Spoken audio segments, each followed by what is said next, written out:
Hi and hello there, Aquarius. So yan, no, hi sa ating mga new subscribers. My name is Yan, returning tambayers. Thank you sa inyong walang sawang love and support for me. At kung hindi nyo pa subscribe pa po tayong other channel, link is nandyan sa ating description box. So if interesado, i-click lamang yan para makapunta kayo doon at araw-araw ay may ina-upload din tayo na collective readings for all signs there. At yun nga, no, kung gusto nyo i-visit yun, pwede rin kayo mag-stay. If you want, just click the notif bell lang para alam ninyo kung kailan kayo 'no, malalaman ninyo kung kailan natin ina-upload yung ating mga, videos 'no. Kasi kahit ako hindi ko rin alam kung anong oras ko ma-upload yung mga video basta meron, araw-araw 'no, para instantly kayong updated. At yun nga na wala tayong gender dito sa babae, lalaki, LGBT, lahat ay welcome. Puwede rin pong i-switch yung mga roles dahil possible talaga magkapalit-palit kasi general reading ito. And at the end of the day, lahat ay may free will na free niyong gamitin anytime, anywhere. So, welcome cross-watchers ni Aquarius. Okay, at may Aquarius placement sa natal/birth chart, welcome din. And yun nga, no, ang content natin no, is ating aalamin ng inyong past life because we do all know that past life is really related. No, malaki yung kinalaman nito sa inyong life nowadays or ang inyong life in this 3D world, no, dito sa time period na ito. At syempre 'no, yung mga circumstances, situations, people na naka-deal ninyo, connections 'no, they are all related with your past life. So altogether, we will unlock your past life, Aquarius. Let's see. Archangel Michael, thank you so much, angel guides. Can you please show me sino si Aquarius way back before? What kind of life ang nilid niya? The connections that he or she had before. Tell me about his or her way of earning a living, his life. Tell me something about his or her past life. Aquarius's past life. Thank you so much. Informations.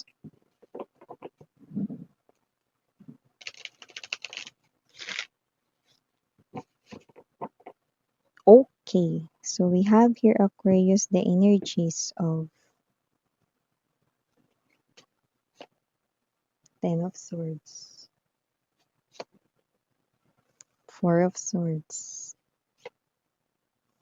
Nine of Cups,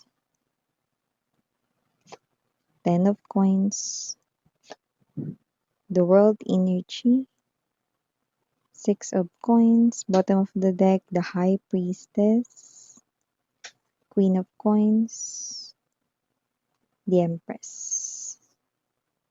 Meron ditong very strong clue, parang nakahanap kayo ng kapanatagan sa panonood ng mga tarot readings or energy readings like this. So nakita ko rito na yung iba, mga lulong at adik sa panonood ng mga energy readings. Kaya kung yan ang energy mo, malamang sa malamang, ito ang past life mo. So yun nga 'no, mga babes, parang in short nakasanayan niyo na tumambay kahit hindi dito sa channel ko, kahit sa ano. Pero siyempre 'no, mas maganda guys kung gusto niyong gawing guidance ang mga tarot readings or energy readings na mamili lang kayo ng 1 hanggang 2 pinagkakatiwalaan ninyo or kung saan kayo mas you feel connected na reader din, dun kayo kumonect 'no, 'yan. Kung gusto niyong gawing guidance 'no. 'Yan. And also 'no, sa inyong past life nakikita ko rito 'no, na, meron ba sa inyo na parang super broken-hearted 'no, or na-broken-hearted pero hindi pa kayo as in totally nakaka-move on kahit gaano na ito katagal? Iba-iba naman yung ating pakahulugan sa matagal. Sa iba matagal na yung 3 months ago, sa iba naman puwedeng matagal yung 1 year 'no, 2 years or more, 1 decade 'yan 'no, kahit ano pa 'yan 'no. But you feel so broken-hearted and you feel like hindi ka na rito makakaalis sa pain na 'to. Well, nakikita ko rito may healing here for you guys. Makakalaya ka din sa ganyang klase ng pain, 'yan 'no. Kasi parang yung energy ninyo rito 'no is parang sa sobrang sakit ng nararamdaman niyo rito 'no, parang gusto niyo rito na parang mawala na ito 'no. So nakikita ko maghi-heal din kayo diyan. okey? Makaka-move on din kayo. So, parang feeling mo hindi ka na makaka-move on diyan, well, nakikita ko rito 'no, na may healing for you guys 'no, 'yan. Meron kasi dito na nag-traitor sa inyo, Ten of Swords energy at nakikita ko 'no, para lumabas ito, Ten of Coins energy. Possible na ito ay pagta-traitor, may tumalikod dito 'no, sa inyo ritong family, so maaaring asawa mo ito nung past life mo.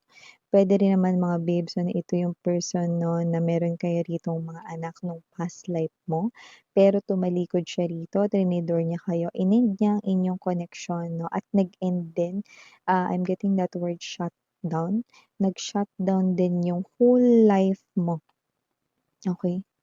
So, yun yung nakita natin dito 'no. So, kaya ko binanggit rito yung super broken-hearted kayo 'no, dahil lumabas na meron talaga ritong binigo kayo when it comes to love. You feel like na hindi na matatapos yung pagmumukmok mo, hindi na matatapos yung pain mo o yung pag-iyak mo or hindi na matatapos yung galit mo rito, pero nakita ko natapos.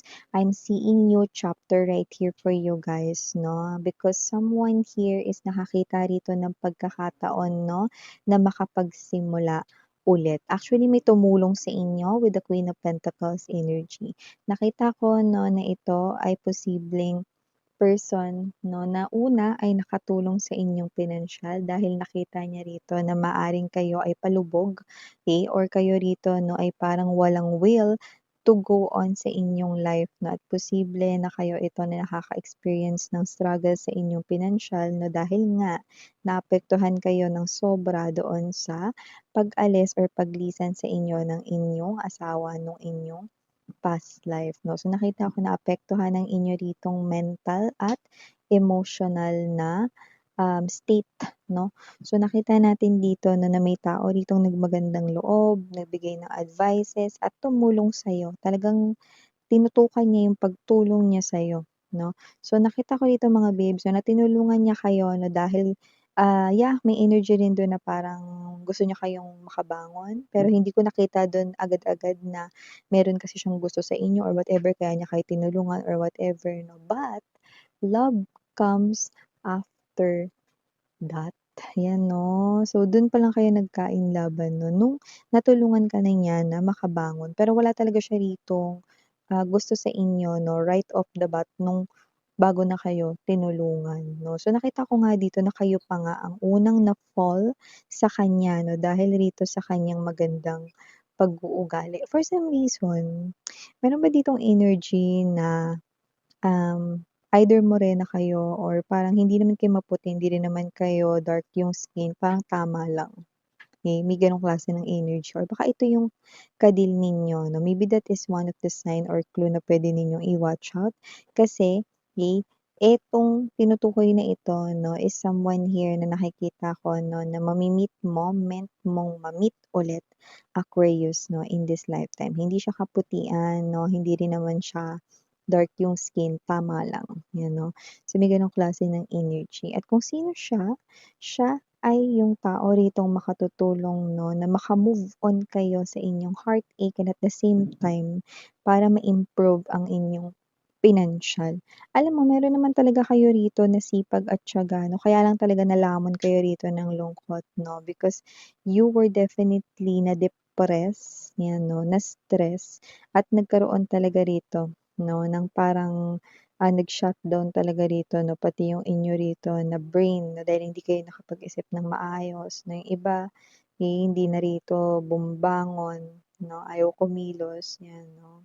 Hinihintay niyo na magbalik 'yan up until someone came here 'no, at binigyan niya kayo rito 'no ng mga words na talaga naman 'no, na pumasok mismo 'no, sa inyo ritong kamalayan, sa inyo ritong thoughts 'no, at nakita ko rito na medyo hindi rin madali sa kanya 'no, na kayo rito 'no ay tangayin 'no, pero hindi niya talaga kayo rito tinantanan, 'yan 'no. Kasi gusto niya talaga kayo ritong matulungan. Puwede ring friend niyo siya or puwede rin naman na someone na kakilala ninyo 'no, na concern sa kanya ritong mga kaibigan, 'yan 'no, and maaaring ikaw 'yun, way back sa inyong past life, 'yan.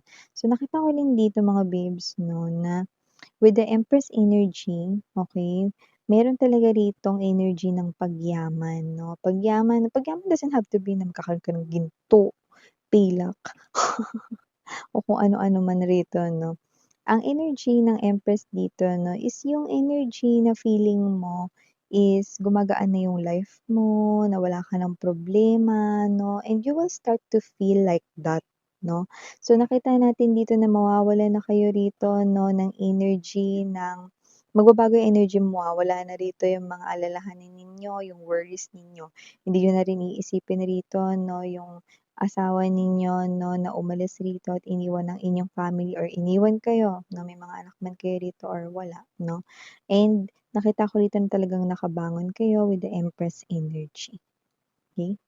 You are fully healed, plus nag-matured din ang inyong way of thinking at nakita natin dito 'no na Aquarius ay meron dito 'no na energy ng pag-unlad ng inyong kaperahan. Pero mabagal, pero tuloy-tuloy. Queen of Coins energy. Ito ay energy rin ng pag-iipon para sa new beginning mo, 'no, sa iyong sarili or kung may mga anak kayo rito 'no, may new beginning sa'yo at sa inyong mga anak 'no. So, nakita ko 'yun dito 'no. So, ngayon in this 3D world 'no, if you feel like this is you na parang kayo ito that you're working here at ang inspirasyon mo rito 'no ay ang inyo ritong mga anak if meron naman kayong anak 'no or wala, possible na ang inspiration ninyo 'no is yung nasa mindset ninyo 'no na magandang life 'no, then it will be given to you. The Empress energy is an indication of a new world. Look at that. This is a globe right here and this is world energy. So definitely there's two indications that you are heading to new chapter. So, yan. And also, nakita din ako dito ng energy, ito, okay, maaring yung person na iniwan kayo rito, no, na lumabas bilang partner or naging asawa ninyo, no, is possible na palagi siya ritong laman ng mga inuman, ganyan, no, or parang nandoon siya sa mga kaibigan niya, no, happy times, gano'n, no, pero broke. Gano'n yung energy niya 'no, broke siya rito 'no, pero hindi broken-hearted sa'yo.